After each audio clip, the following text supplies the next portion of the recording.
Welcome back. All right, so I'm going to do something a little different today. I'm going to review the first two games and the first two periods of the third game. Then I will tack on the third period review and get that uploaded as quickly as I can. Just getting creative because there's very little time without hockey today. So, that being said, let's go ahead. We're going to jump in. We're going to start things off with Minnesota in Detroit against the Red Wings. Huge momentum swings in this game. So, Fleury versus Talbot. Both teams got early chances. Seider has a net feed that's held. There's some pushing there. The Wild press at 3.5 minutes. Rasmussen's then denied from the slot. Shots are 3 apiece at 6 minutes. Faber has a net drive chance that's held. And then at 7:54, on a nice deke in close, DeBrincat scores. Kopp and Tarasenko with the assists. It's 1-0 for Detroit. The Wings look to add another. There's a press by the Wild at the half, but the Wings block, keep them to the outside. Then Detroit presses with 7.5 minutes left. They are also kept to the outside in that situation. Sherratt has a slapper that's held. The Wild press with 4 minutes left. Foligno couldn't bury one in close. The Wings clear. And Johansson gets denied in the closing seconds. So good second half to the period for Minnesota, but it's 1-0 Detroit after the first. Second period. Early press by Minnesota. The teams trade turnovers. Kane to Berggren, near miss at the net. The shots are 2-0 Detroit at 3 minutes. Crossbar and out for Lucas Raymond. Detroit presses at 3.5 minutes. The Wings draw a power play. DeBrincat scores? No. But, and I can see the controversy in this. So, the horn sounds and everybody's celebrating a goal. Fleury lets up because everybody's indicating the puck went in the net. It did not. The puck's still loose. And therefore, Larkin puts it into the net. And that counts. And, I mean, I understand why. But still, like, that kind of sucks if you're Minnesota there, because again, everything indicated that puck was in the net. It wasn't until Larkin put it in. There's that whole, the whistle had gone or the horn went. But either way, Larkin gets that goal from DeBrincat and Raymond at 5:41, making it 2-0 for Detroit. But then we get a power play for the Wild, and Hinostroza tips one in close. Boldy with the assist at 8:05, so that gets Minnesota on the board to cut the lead to 2-1. Then there's a crossbar for Kuznetsov. There's a Shore to Trennan play near miss there. The Wild building some momentum. The shots are 8-7 Detroit with 6 minutes left. Rasmussen's denied as the Wings get some pressure. Things get pushy on a hole by Fleury. The Wild get pinned down a bit, but they're blocking the net pretty well with 20 seconds left. There's some punching. The Wings come out of that with a power play, which the Wild didn't like because they felt Kopp threw an elbow to the head, I believe, on Boldy, but in that play, Kopp gets hurt, and he didn't return to the game. Weird play, but that means Detroit has a power play rolling over into the third period with a 2-1 lead, and they score on that power play early in the third. 22 seconds in, Raymond roofs one from the right circle. Larkin and Kane with the assists, so now it's 3-1 for Detroit. And then the Wild challenge for goalie interference, there wasn't any. The Wings go back to the power play because there wasn't any. Now, the Wild do kill that one off to keep it at 3-1. Very important they do that. Brodin to Eriksson near miss. Power play for Minnesota. That's killed off. The Minnesota Wild press after it's done. In fact, the shots are 9-2 for Minnesota with 9.5 minutes left. We get a power play for Detroit. That becomes 1 minute and 9 seconds of 4-on-4. During the 4-on-4 at 13:07, during a delayed call, I believe, as well, Boldy roofs one from the slot. Johansson with the assist. And that cuts the lead to 3-2. Everything gets killed off after that. The goalie pull happens with 2:20 left, and at 18:29, Foligno buries one short side to tie the game at 3. Rossi and Johansson with the assists. We're going to overtime. The Wild control early. We then get a power play for Detroit. A crossbar for Kane. The power play is killed off, and then Rossi, who is the player that comes out of the box, he ends up scoring on a breakaway after it's done. Eriksson with the assist at 3 minutes and 35 seconds. Minnesota was down 2. They tied it late, and then they win it in overtime. Huge win for Minnesota with the 4-3 overtime win. They're 34-19-4 with the overtime loss. Detroit 28-22-6. Now they have to watch the out-of-town scoreboard the rest of the day to see where their standing's going to be and how much that point has helped them today. So, shots on net, 12-8 Minnesota in the first, 15-7 Detroit in the second, 17-5 Minnesota in the third, and they outshoot Detroit 3-2 in the overtime, including the shot that matters. Final shots 39-30 for Minnesota. Power plays, Minnesota 1 for 4, Detroit 2 for 5. The hits 22-21 Detroit. Fleury saves 27 out of 30. Talbot saves 34, or 35, I should say, out of 39. Talbot was good, they They could not hold that lead. We'll see how important that comeback win is for Minnesota, who with these 2 points are at least right now tied with Dallas pending Dallas's result tonight. All right, next up, Edmonton and Philly. So it's Skinner versus Ersson. Paling fires one wide on an early chance. Konechny fires one wide on a rush. And then at 2:07, Michkov buries his own rebound. It came off the boards back to him. Lawton and Zamula with the assists. It's 1-0 for Philly, who had a really strong start to this game. Shots are 4-1 for the Flyers at 3.5 minutes. The Flyers press at 5 minutes, but at 7:06, Klingberg gets his first goal as an Oiler. He buries a rebound. Emberson and Connor Brown with the assists. The Oilers press at 9 minutes, and at 9:31, Draisaitl buries a rebound in front of the net. Savoy with his first NHL point on the assist, and Klingberg gets an assist to go with his goal. Edmonton's up 2-1 after a slow start. Their play picked up. Shots are 7-5 for Philadelphia with 7.5 minutes left. Lots of shot blocking by the Flyers. Some chippy play late, but no calls out of that. So it's 2-1 for Edmonton after one. Second period, at 1:44, Tippett roofs one on a rush. Nice turnover rush chance for him, so no assists on the goal. It's a 2-2 draw. The Oilers look to respond, but the shots are 4-1 for Philadelphia at 3.5 minutes, the same as it was in the first.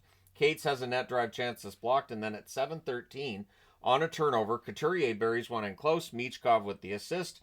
Philadelphia with their second lead of the game at 3-2. The Flyers look for another, but at 8:33, Ekholm roofs one from in close. Draisaitl with the assist. The Oilers have tied the game. It's now 3-3. The Oilers press for the lead, but at 12:26, on another turnover, Tippett buries one in close. Michkov and Couturier with the assist, so Michkov had himself quite the game. The Flyers back in the lead at 4-3. We then get a power play for Philadelphia, and at 15:37, Kuzmenko gets his first goal as a member of the Flyers. He tips this one in. Konechny and Ristolainen with the assist. The Flyers with their first 2-goal lead of the game at 5-3 by my count.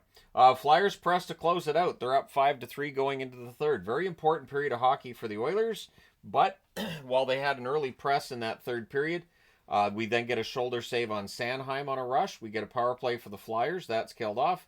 And 8 minutes into the period, the shots are 5-1 for the Flyers. Edmonton just didn't have it today.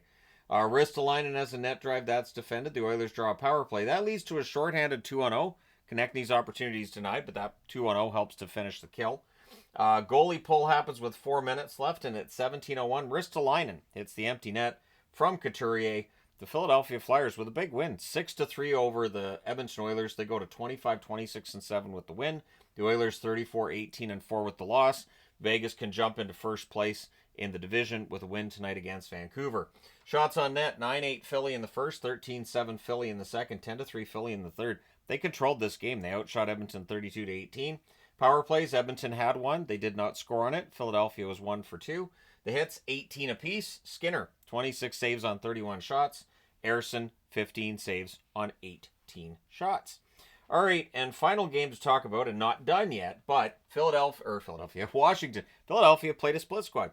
Washington and Pittsburgh, we know this rivalry goes back a long time, but these teams in very different places this year. So Thompson versus Nedeljkovic, they had a nice ceremony before the game for Mike Lang. Scratch my back with a hacksaw, Lang. So shots are 2-0 for the Caps at 3.5 minutes. The first whistle isn't until 4:02, so a fast start. Washington-like play there. And then at 5:13, Frank puts one into an open net. It goes in off Ethan Frank's foot. They reviewed it to make sure it wasn't kicked in. It was not. The assists, Mangiapane and Sandin with the assists. So 1-0 Washington. Penguins press to respond. We get 2 minutes of 4-on-4. There's more pressure by Pittsburgh at the half. The shots were at a premium for both teams at this point in the game. The Penguins draw a power play. That's killed off, but with 2:56 left, the Penguins get another, and they score on this one at 18:21. Letang roofs one from the left circle. The assists to Malkin and Tomasino. It's a 1-1 tie. Second period, 1 minute and 10 seconds in, Fervari scores for the Washington Capitals, give them the lead back. Duhaime and Radish with the assists. This is a 2-on-1 rush, and it was a nice goal by Fervari. Shots are 2 apiece at 2.5 minutes. The Caps press. Frank couldn't bury one in close during that. Malkin has a backhander that's held. The Penguins press at 6 minutes, and eventually they score one. Crosby puts it through Thompson on the rush at 6:36. Raquel and Carlson with the assists. It's a 2-2 tie. The shots are 7-4 for the Penguins at 8.5 minutes.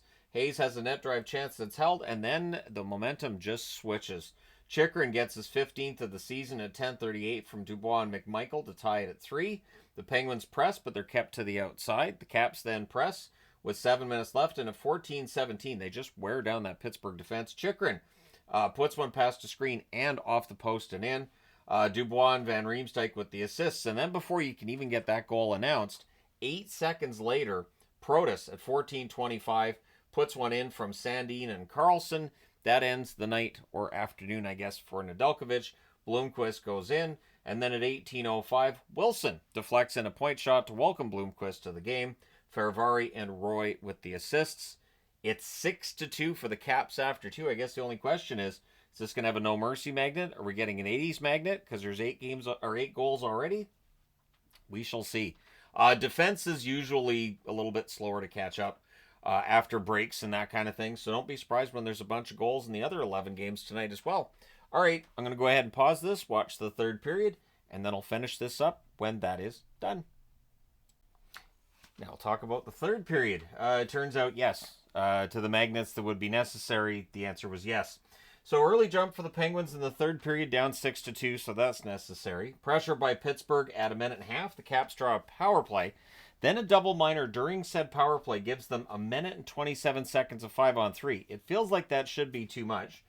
Everything gets killed off. Ovechkin had a shift that was a little over 4.5 minutes because power play time for Ovechkin.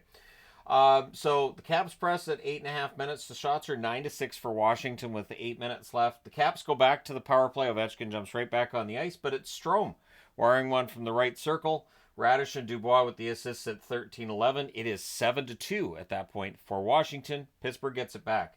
At 14:22, Heinen buries a rebound on a rush. It's his first goal back in Pittsburgh. The rest of his goals this year in Vancouver. The assist to Tomasino there. But Washington would get that one back on a bit of a fast break. Duhaime scores from Roy at 17:17. The final score is 8-3 for Washington. Desharnais had a miserable day for Pittsburgh. I'm just going to throw that out there. I know it'll be in the comments. So Washington with the 8-3 win. They go to 37-11-8. And right now they are 2 points clear of Winnipeg for first overall. Pittsburgh 23-26-9. I'd appreciate ESPN. They're broadcasting a little more if they didn't openly root for Pittsburgh to get back in the hunt. And like PK Subban had a whole rant about Dubas, and I'm thinking, dude, the team's they've aged out. Teams have been aging out of the playoffs for as long as I've watched. I mean, if they know a way to prevent it. Anyways, I just thought that was weird how angry they got. How dare Sidney Crosby not make the playoffs? Half the league's going to miss the playoffs. But anyways, that being said, shots on net in this one, 9-5 Pittsburgh in the first, 13-11 Washington in the second. Both teams had 13 shots in the third. Final shots, 33-31 for Pittsburgh. Did they talk about how great Washington's been in that, or was it just a rant about Crosby? Because I caught it towards the end there. Anyways, power plays, Washington 1 for 4, Pittsburgh 1 for 2. The hits, 21-15 for Washington. Thompson saved 30 out of 33. They kept talking about how shaky he looked, but he had a very good game. Nedeljkovic did not. 9 saves on 14 shots. Blomqvist saved 14 out of 17, but that defense in front of the goaltending, that was brutal today. So there you go. Washington with a big win, Pittsburgh with another loss. Let me know your thoughts in the comment section below as always. Don't forget to hit like and subscribe in the event you may not have done so already. Thank you guys so much for all your support. I will talk to you again soon.